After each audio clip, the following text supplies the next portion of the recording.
Bienvenidos y bienvenidas a su programa Monseñor Romero y la misión del Evangelio.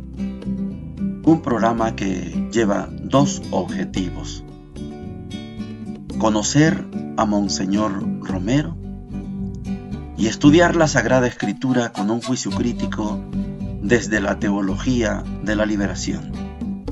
Cada día tendremos un encuentro con Monseñor Romero y con el Dios de Jesús.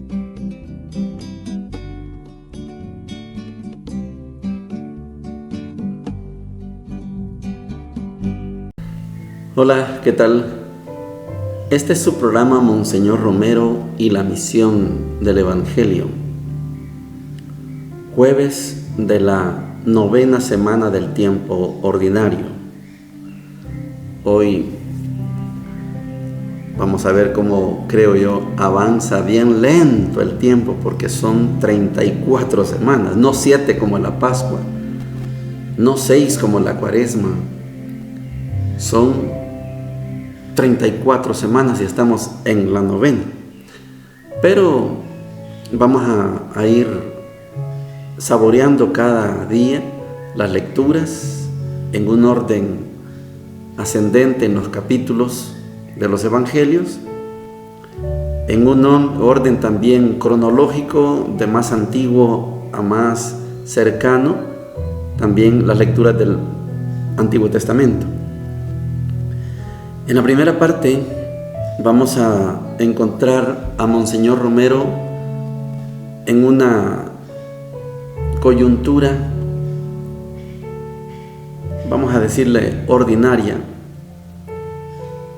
Hay, digamos, pocos casos relevantes, pero son dignos de estudio para este programa. Lo primero, estamos en el martes 11 de julio y estamos en una reunión de Vicaría de Mexicanos. De esto yo voy a destacar. Hay varios participantes en esa vicaría, los laicos dando sus opiniones. Hay que decir que en tiempo de Monseñor Romero el laicado fue preponderante, tuvo la palabra en tiempos de Monseñor Romero. En otros momentos ya no es así.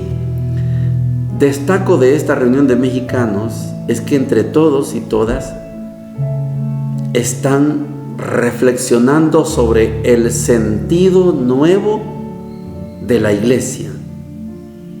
No es cualquier cosa lo que están estudiando.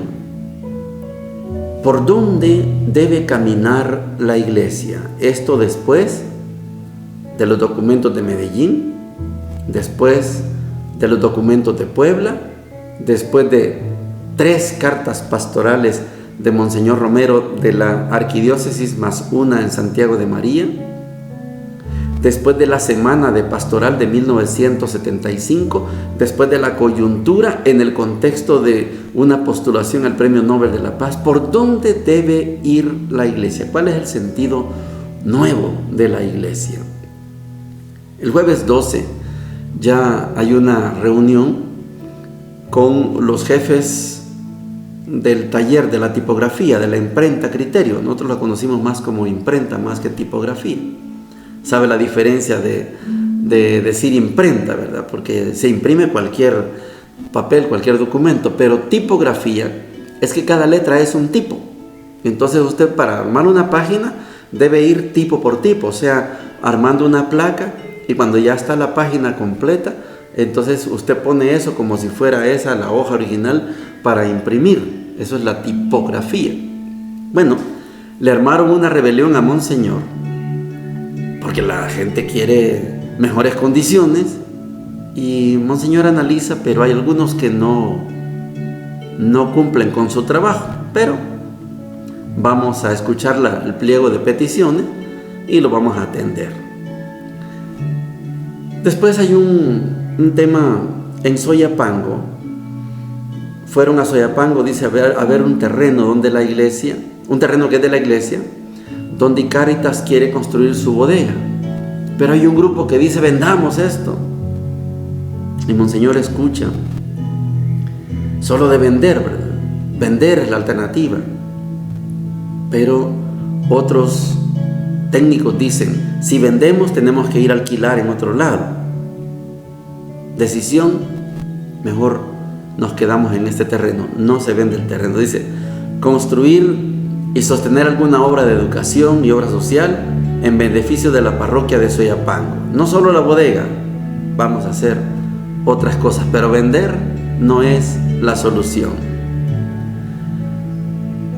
Otro tema, y el último que vamos a tocar ahora, que son realidades que uno no siempre las comprende, es que el seminario San José de la Montaña está funcionando, operando en un terreno que es de la arquidiócesis. ¿Y cómo se lleva esto? ¿Por qué el terreno no es del seminario?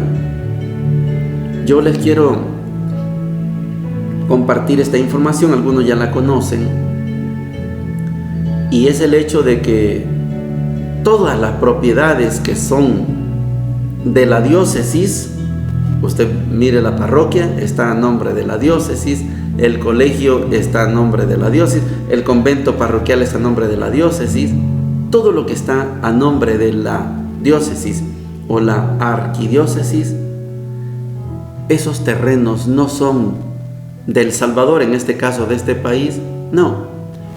Todos esos terrenos son propiedad del Estado Vaticano. La catedral, por ejemplo, de San Salvador, es propiedad del Estado Vaticano. Por eso, en momentos de la guerra, fácilmente nos tomábamos o se tomaban la catedral, porque el ejército, la policía, no puede intervenir porque no es un terreno del Estado salvadoreño. Es un Estado, es una propiedad del Estado Vaticano, igual que todas las embajadas. Las embajadas no son propiedad del país donde está la embajada. La embajada es propiedad del Estado al que representa. Pues esto pasa en el Seminario San José de la Montaña. El seminario está operando, pero la propiedad es de la arquidiócesis. ¿Y cómo se soluciona eso? Bueno, hay muchas formas, pero yo quisiera que viéramos esta realidad. Así le tocó trabajar y operar a Monseñor Romero, con terrenos propietarios, con terrenos solo de usufructo, y otros que tuvo que deshacerse de ellos, pero mientras no se puedan deshacer, hay que usarlos. Oigamos a Monseñor. Miércoles 11 de julio. Toda la mañana la pasé en Domus Mariae, Mexicanos, con una interesante reunión de la Vicaría de Mexicanos. El comité ejecutivo asesora al vicario, Padre Samuel Orellana, y se ha mostrado muy activo. La junta de hoy organizó las diversas funciones de la parroquia, agrupando en 3 comisiones: una de promoción social, otra de crecimiento en la fe y otra de iglesia visible y estructuras. El esquema de Medellín, pero llenado con las comisiones que requieren las diversas necesidades de esta parroquia.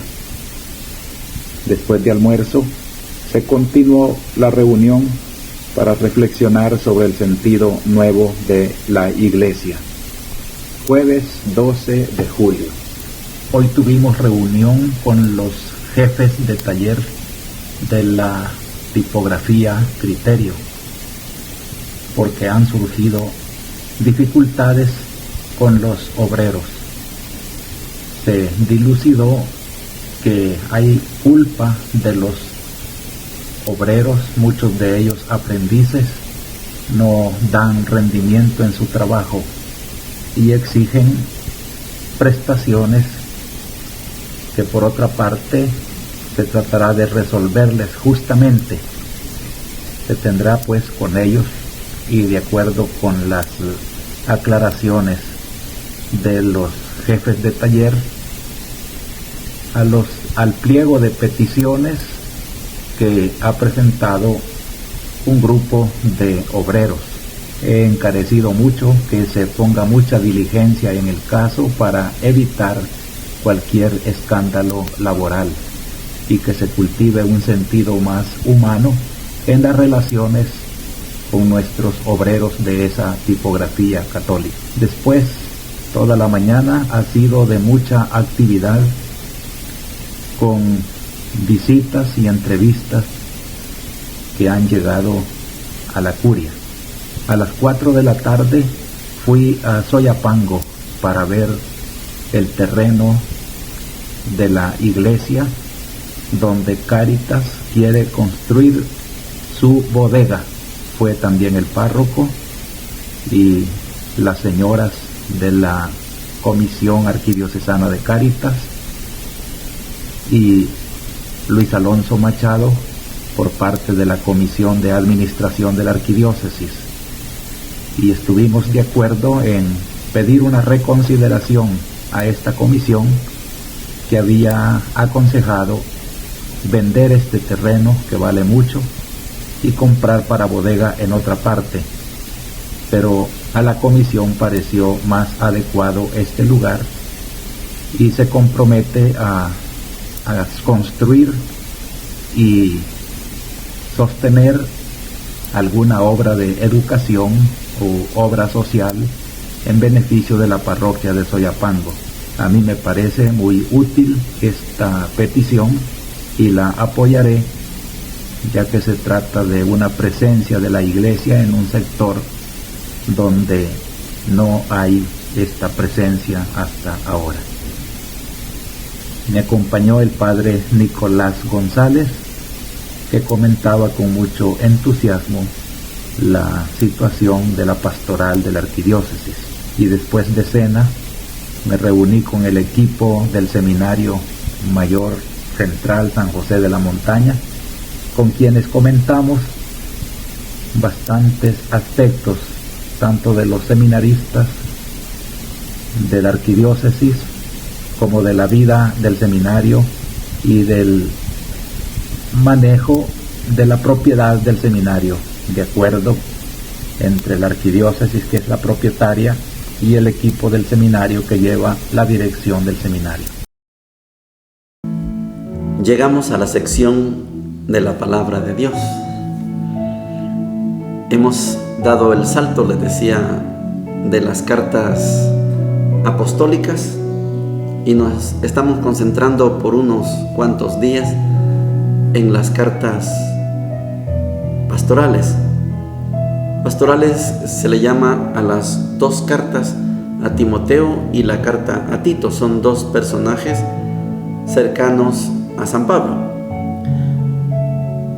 Estamos en la segunda carta a Timoteo. Ayer estudiamos el capítulo 1, hoy vamos al capítulo 2. Para quienes están acostumbrados a decir carta de San Pablo a Timoteo, hoy solo tenemos que decir segunda carta a Timoteo. Ya no se puede sostener la autoría de San Pablo de estas cartas. Ayer les explicaba algunos detalles por los cuales no se les puede dar los méritos, los créditos a San Pablo, sino seguramente es una pseudonimia, se usa un seudónimo y por eso hay a veces necesidad de entender las palabras que se están usando, porque en ese juego de palabras se define el tiempo, el origen de cuándo fue escrito. Segunda Timoteo capítulo 2 versículos del 8 al 15 dice lo siguiente: Querido hermano, acuérdate de Jesucristo, que resucitó de entre los muertos y es descendiente de David. Esta es la buena noticia que yo predico, por la cual sufro y estoy encadenado como un malhechor. Pero la palabra de Dios no está encadenada. Por eso soporto estas pruebas por amor a los elegidos, a fin de que ellos también alcancen la salvación que está en Cristo Jesús y participen de la gloria eterna. esta doctrina es digna de fe. Si hemos muerto con Él, viviremos con Él. Si somos constantes, reinaremos con Él. Si renegamos de Él, Él también renegará de nosotros. Si somos infieles, Él es fiel, porque no puede renegar de sí mismo. No dejes de enseñar estas cosas, ni de exhortar delante de Dios a que se eviten las discusiones inútiles, que solo sirven para perdición de quienes las escuchan. Esfuérzate en ser digno de la aprobación de Dios, presentándote ante Él como un obrero que no tienen de qué avergonzarse y como un fiel dispensador de la palabra de verdad. Palabra de Dios. Te alabamos, Señor.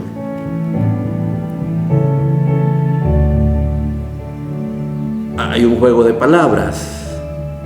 La intención, la dijimos ayer, la intención es que esta carta la entiendan, en este caso Timoteo, pero que la entiendan también los líderes de las comunidades y por último, que la entiendan las comunidades. En aquello que hemos hablado de que estas cartas fueron escritas precisamente en el contexto de las herejías. Por eso estamos hablando de que la carta obedece a la estructura literaria de los últimos años del siglo I. Por eso se dice que esta carta bien se le puede atribuir a la segunda y a la tercera generación, entendiendo que la generación va en el orden. La primera generación son los apóstoles y la gente que tuvo contacto directo con Jesús.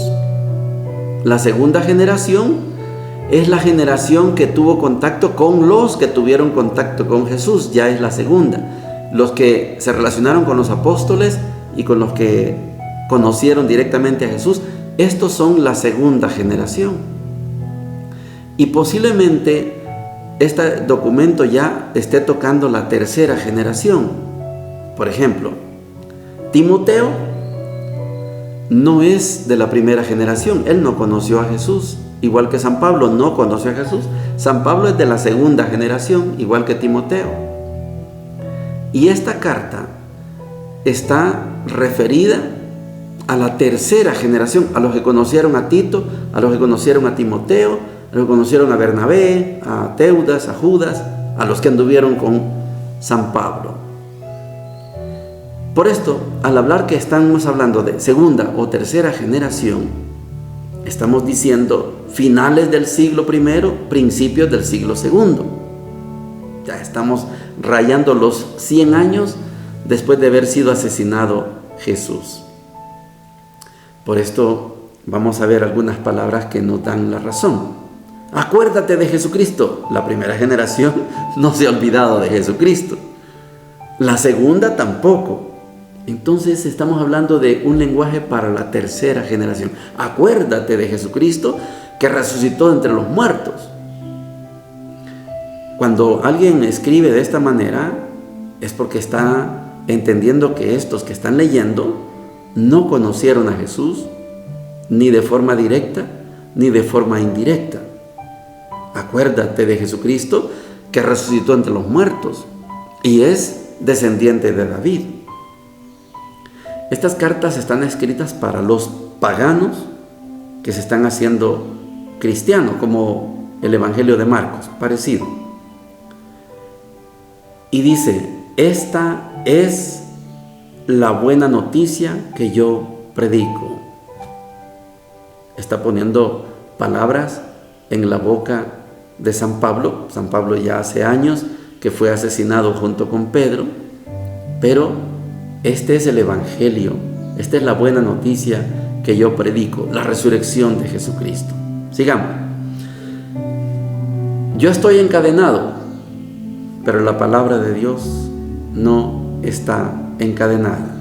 alusión al momento en que Pablo estuvo en la cárcel, 2 años, 4 años, y desde las cárceles él podía escribir, por eso algunas se llaman cartas del cautiverio. Aquí hay una palabra que usted la escuchó y seguramente recordó lo que hablamos ayer. Dice, esta doctrina es digna de fe. Cuando ya usted habla de doctrina,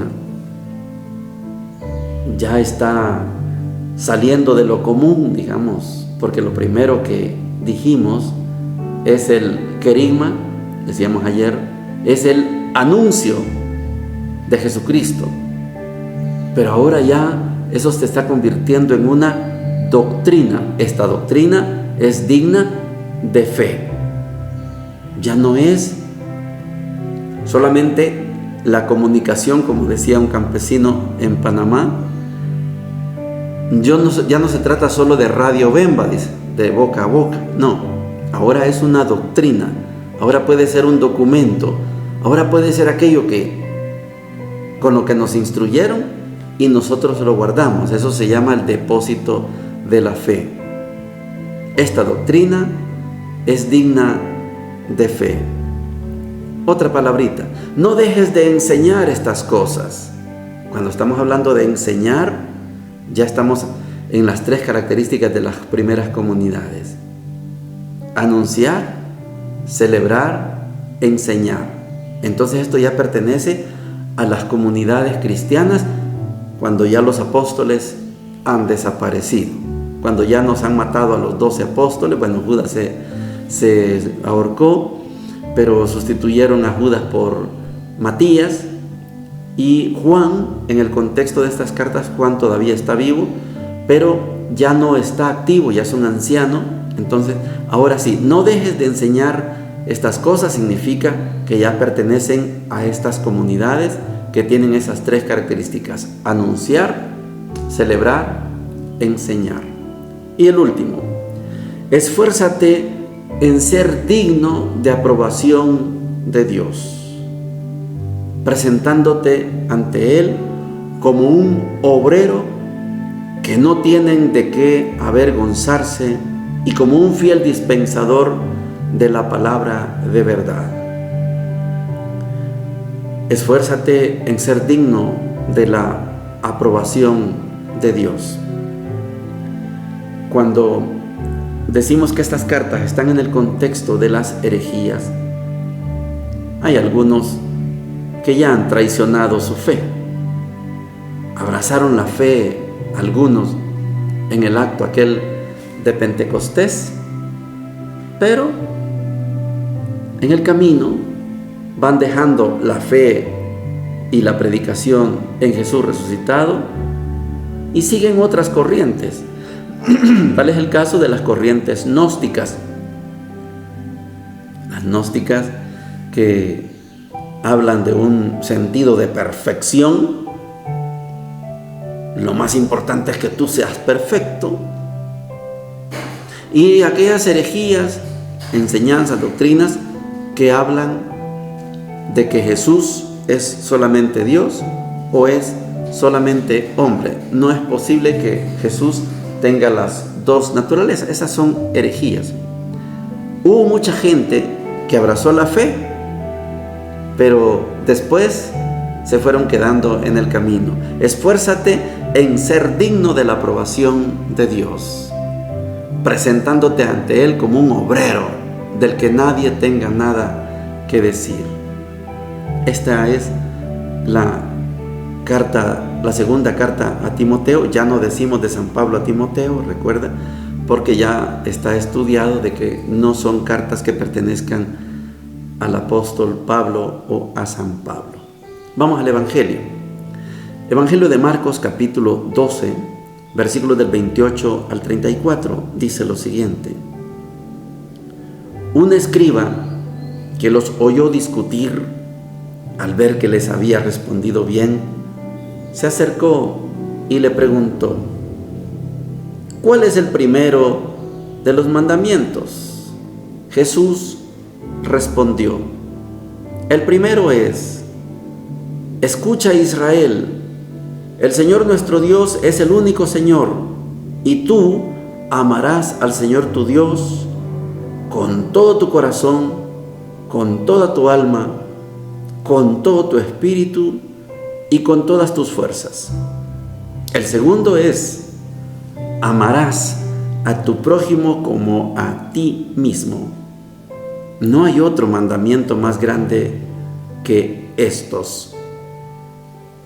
El escriba le dijo: muy bien, maestro, tienes razón al decir que hay un solo Dios y no hay otro más que Él, y que amarlo con todo el corazón, con toda la inteligencia, con todas las fuerzas, y amar al prójimo como a sí mismo, vale más que todos los holocaustos y todos los sacrificios.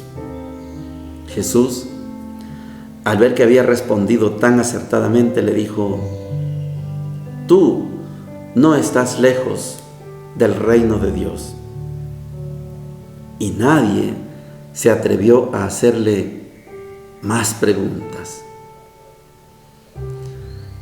Palabra del Señor. Gloria y honor a ti, Señor Jesús. Voy a traer a la memoria las palabras de Dagoberto Gutiérrez cuando nos instruye en sus programas y dice: es más importante la pregunta que la respuesta.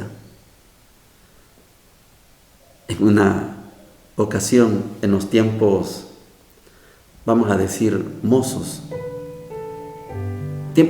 porque creo que todos tenemos tiempos mozos. En los tiempos mozos de el entonces presidente Mauricio Funes, lo entrevistaba Moisés Urbina, porque pocas entrevistas dio. Cuando Mauricio Funes, que era un periodista, y a mi juicio, no quiero ofender a nadie, pero creo que es el mejor periodista que es mi opinión, el mejor periodista que hemos tenido en el país. Muy suspicaz. Bueno, cuando entrevistan a Mauricio, él es periodista y lo entrevista otro periodista, en varias ocasiones dijo: te voy a corregir la pregunta. Esto es hablar con autoridad. Por eso les digo, en los años mozos, a mí me gustaba mucho esa figura. Te voy a corregir la pregunta. Bueno, el presidente Nayib tiene otro estilo. Él escucha y después despotrica al que le ha preguntado. Son dos estilos diferentes. Dagoberto dice: es más importante la pregunta que la respuesta. En este caso, podemos hacer un pequeño análisis, pero necesitamos meternos en el contexto del texto. Este texto tiene como contexto la gran batalla con los escribas y fariseos. ¿Con qué autoridad haces esto? Es una pregunta, y esa pregunta no es interesante. Después vienen los saduceos: maestro, ¿de quién va a ser esposa esta señora que tuvo a los 7 hermanos como maridos? Y Jesús da la respuesta. Esa pregunta no es interesante. Esta pregunta que hace un escriba, no dice el nombre, puede ser Nicodemo, puede ser Gamaliel, cualquiera, un escriba, viendo la discusión, o sea, con los fariseos, escribas, ancianos, etc. Pero un escriba, viendo la discusión y al ver que había respondido bien, o sea, al haber visto cómo se defendió Jesús, dice él: voy a hacer una pregunta. ¿Cuál es el primero de los mandamientos? Por eso le digo, qué bueno que Dagoberto nos instruye en eso, que es más importante la pregunta que la respuesta. No estoy menospreciando la respuesta de Jesús, solo quiero darle fuerza a la pregunta. ¿Cuál es el primero de los mandamientos? No dijo cuál es el primero de los 10 mandamientos, ¿Cuál es el primero de los 14, de los 40? ¿Cuál es el primero de los 613 mandamientos? ¿Cuál es el primero? Y Jesús le responde, el primero es, y le describe cuál es el primero, que es el credo del pueblo judío, Shema Israel, escucha Israel, Deuteronomio 26, escucha Israel. El Señor nuestro Dios es el único Señor, y tú amarás al Señor tu Dios con todo tu corazón, con toda tu alma, con todo tu espíritu y con todas tus fuerzas. Y aquí viene, ¿por qué digo que es importante la pregunta? Porque Jesús responde a la pregunta. La pregunta es, ¿cuál es el primero? Jesús le responde, el primero es. Y ahora, como regalo, le dice, el segundo es. Es que no te fijes solo en el primero. Mira también el segundo. Amarás a tu prójimo como a ti mismo. No hay otro. Y aquí está la suspicacia de Jesús. Marcos lo presenta muy bien. No hay otro mandamiento más grande que estos. Si son 10, si son 14, si son 613, si son 40, los que sean, no hay otro mandamiento más grande que estos. ¿Por qué les decía que nos concentráramos en la pregunta y no en las respuestas? Porque la pregunta puede tener una malicia. Si dicen que este es un profeta, si este puede callar la boca de los saduceos, de los fariseos, de los herodianos, de los escribas, tiene que saber todos los mandamientos para que de todos me diga cuál es el primero. Cuando estudiamos los 10 mandamientos de Moisés, el primero es: amarás al Señor tu Dios, y está pegado al no te harás imagen de lo que hay arriba en el cielo, etc. Jesús, cuando le responde a este escriba, le dice: no puedes separar a Dios del prójimo. Si amas a Dios, debes amar también al prójimo. Esta es la novedad de Jesús. La pregunta es importante porque la pregunta facilita una respuesta. No puedes separar a Dios del prójimo. Lo que le haces a Dios, se lo haces al prójimo. Lo que le haces al prójimo, se lo haces a Dios. Y la conclusión: no estás lejos del reino de los cielos. No estás lejos. Cuando separamos a Dios del prójimo, yo me llevo muy bien con Dios, pero trato mal al prójimo, no estás cerca del reino de Dios, estás lejos. Cuando yo no voy a la iglesia, etc., pero trato bien al prójimo, estás cerquita. Mejor, estás en el reino de los cielos. San Vicente de Paúl enseñaba que hay que dejar a Dios por atender al prójimo. Dejar a Dios por Dios, dice. Si yo voy para la misa, pero ya es tarde y hay una persona que me necesita, me quedo atendiendo al que me necesita. No importa si no voy a misa, porque iba a buscar a Dios, pero lo encontré aquí. No podemos separar a Dios del prójimo. Este es el secreto de nuestro cristianismo. El que separa a Dios del prójimo anda perdido, como les dijo ayer a los saduceos. Están muy equivocados. Jamás se puede separar a Dios del prójimo. Bendiciones para todos y para todas. Hemos presentado Monseñor Romero y la misión del Evangelio. Hasta la próxima.